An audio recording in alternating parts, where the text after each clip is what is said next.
खाऊ, गरज नाहीये. लक्षपूर्वक ऐका. त्या धनवान पण तसंच म्हटला की हे माझ्या जीवा, आता तू खा पी आणि विसावा घे, आता तुला कष्ट करायची गरज नाही काही वर्ष. पण देव काय म्हटला, अरे मूर्ख, आजच जर तुझा जीव तुझ्यापासून मागितला तर ज्या वस्तू तू तयार केल्या त्या कोणाच्या होतील. तर प्रभू म्हणतो की जो आपल्यासाठी द्रव्य साठवून ठेवतो देवाविषयी धनवान नाही तो तसाच आहे. म्हणून बायबल सांगतं की मनुष्याने सर्व काही मिळवलं आणि आपला आत्मा जर गमावला तर त्याला काय लाभ होईल. Praise the Lord. त्याने सर्व काही मिळवलं आणि आपला आत्मा गमावला तर त्याला काय लाभ.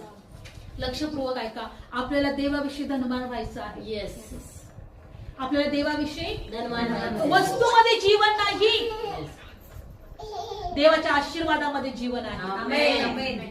Praise the hallelujah. लॉर्ड. देवाच्या आशीर्वादामध्ये जीवन आहे, वस्तूमध्ये जीवन नाही. वस्तू तुम्हाला सेकंड टाइम मिळणारच, येस, कारण तुमच्यापासून श्राप दूर झालेले आहेत. येस. तुमच्यापासून काय दूर झाले, श्राप झाले आहे. आणि म्हणून तुम्हाला आशीर्वाद मिळणार, तुम्हाला आरोग्य मिळणार, तुमच्या जीवनात सगळं काही देव तुमची काळजी घेणार.